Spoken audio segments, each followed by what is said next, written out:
Hey, what's up? It's Daz with my man Petzergling. And Yo. this is game 3 between Leta and Luxury. Yo. This is game 3 in the MSL quarterfinals. It's 1-all right now. Leta just got 5 pooled and he was pretty pissed. No, actually he was not pissed. Surprising enough, if you didn't watch the game. He was laughing and joking about it. I've never seen someone react so well to being 5 pooled. If only Best had that mindset in the OSL finals. Luxury actually looks Yeah, if more only stressed Best than didn't Leta. suck shit. That's Sorry. also would have helped him out as well. No, you don't have to apologize to me. I don't even like. I'm a Protoss player and I don't even really like Best. But anyway, let's not try to get too derailed here. This is an epic fucking series and should be an awesome game. I'm gonna sync it up here. 2, 1, 0. Byzantium 2. This is a pretty balanced map. It's not. I don't expect too much shenanigans here. We should get to see a more straight up game. Leta will probably be looking forward to playing another more standard game and just kind of crushing Luxury. Not that he played super standard in the first game, but it was a longer game. He didn't get 4-pulled or anything, and he did crush him. So Luxury I think building Leta a is really drone. confident. Yeah, Luxury is building a 6th drone, so we're seeing a bit of a divergence here from this last Standard game. play. It's Yeah, like exactly. it's almost like when a Protoss builds their pylon in their base. Like, oh, I guess we're seeing a Protoss player building their buildings in their base. Kind of surprising, but at the same pretty time, rare sight.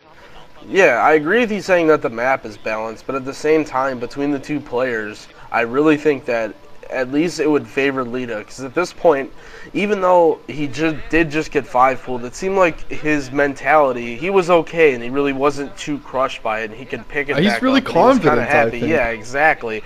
And at the same time, And I if count. you remember the Hwason Luxury game, Luxury actually did a ton of economic damage to Hwason, and Hwason still pretty much like kicked his shit in. Like, it really wasn't a close game the entire time. After watching that game, I was really surprised that Hwason didn't make it out of the round of 16. And Luxury actually going pool first here, an over pool build. So this is a very defensive build, but at the same time he put down his gas. So I'm not really too sure what he's going for this, and I think he may be feared of some sort of build. Almost every time he's either gone for an extremely early drone scout or a pool first build. And judging by the placement of the barracks, I would have to guess that Leta is going to try and mech, although he hasn't taken his gas. And so you can actually build a factory next on top of your barracks to wall off from Zerglings, but he's not opting to do that. So I guess he's probably just going to build a supply depot there and use it to funnel. And this is going to be really good position because he's going to be able to produce Marines outside of the wall and then just block it with an SCV. So good opening there from Leta, and that's going to help him, especially. I don't know why that Luxury went for speed. I think he really is afraid of some sort of mech build, because he can't imagine, or he can't actually think that he's going to do a lot of damage with an overpool speed build.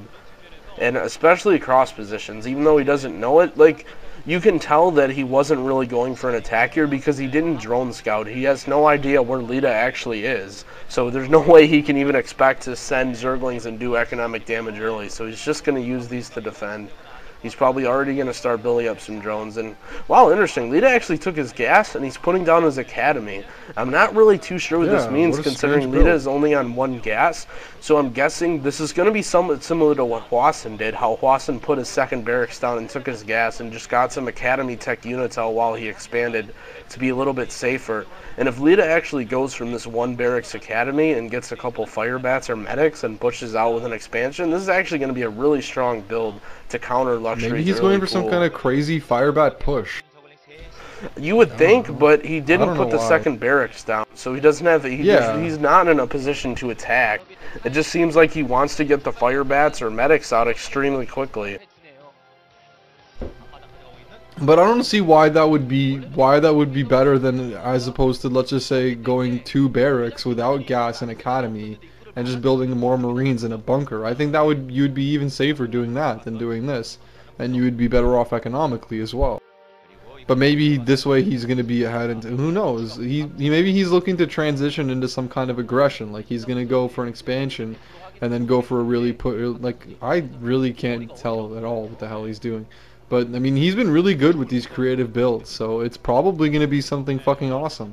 We just got to wait and see.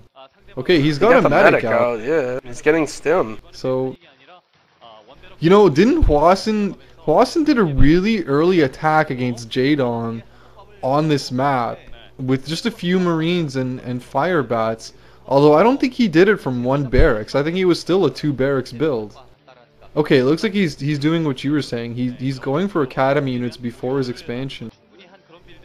Oh wow, and he's probably going to push out with this force. 2 fire bats, a medic, and 5 Marines off of 1 barracks. And this is coming out at a pretty early timing in the game. So, I mean, who knows? He might be able to do some damage with this. It's not working out in his favor that they're in cross positions. Because of the cross positions, Luxury has a lot of time to put up a sunken colony. And yeah, now that the sunken colony is up, he can't, especially if he gets a second one up, he's not going to be able to do any damage with this. He's still going to be okay because he's going to have he's expanding right behind it. And putting down another 2 barracks. So this is a pretty strange build overall from Luxury. He's going for a kind of aggression into expansion into more aggression. I mean, if you're putting down your 3rd barracks that quickly, I'm assuming that's going to be for some kind of earlier Marine push, right? Like normally you wouldn't do that if you just wanted to attack. Am I correct in assuming that?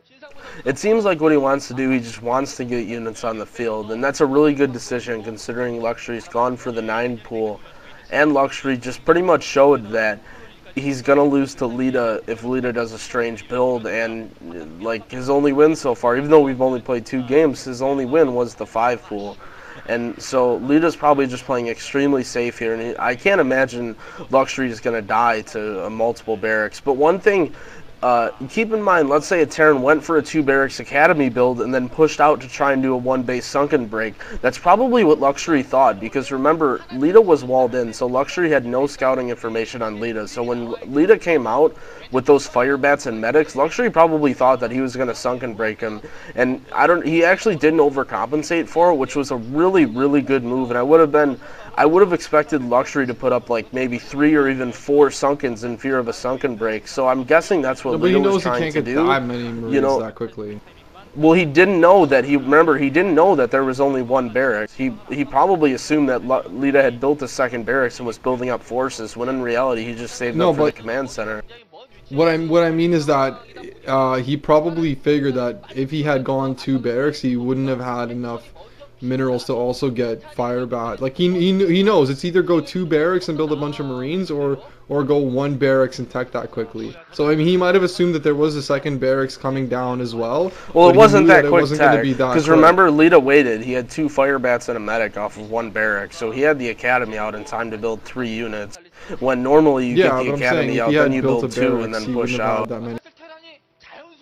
Well, but he couldn't tell. You can't really see exactly how. But anyway, Luxury's a fucking smart guy, I guess, is the moral of the story. I guess, yeah. And Spire going down, and Hydralisk Den, and I'm not sure. I'm guessing that's an Overlord in the upper left. Yeah, he's got 3 hatch. He went for the overpool speed into 3 hatch build.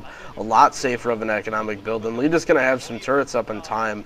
I guess it depends. I'm sure he's scanned and seen the Spire by now, so he knows what's coming. But actually a hatchery there, so good move from Luxury, an extremely standard game from Luxury, opening up with a safe build, transitioning into, that might even be 11 Mulus.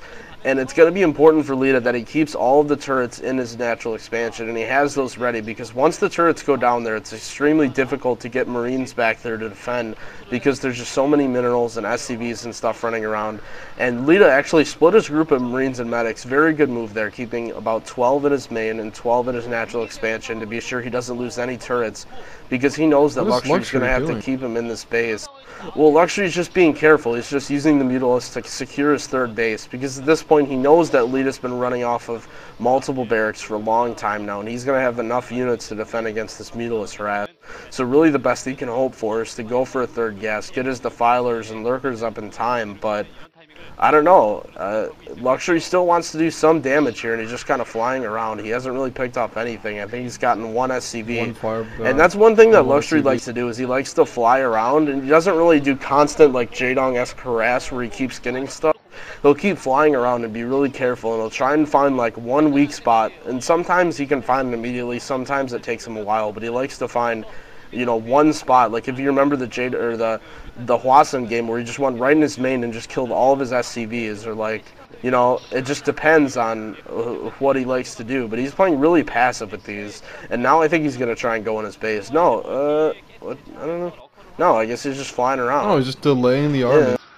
Now Oh, he's nice. actually That was nice. one Marine.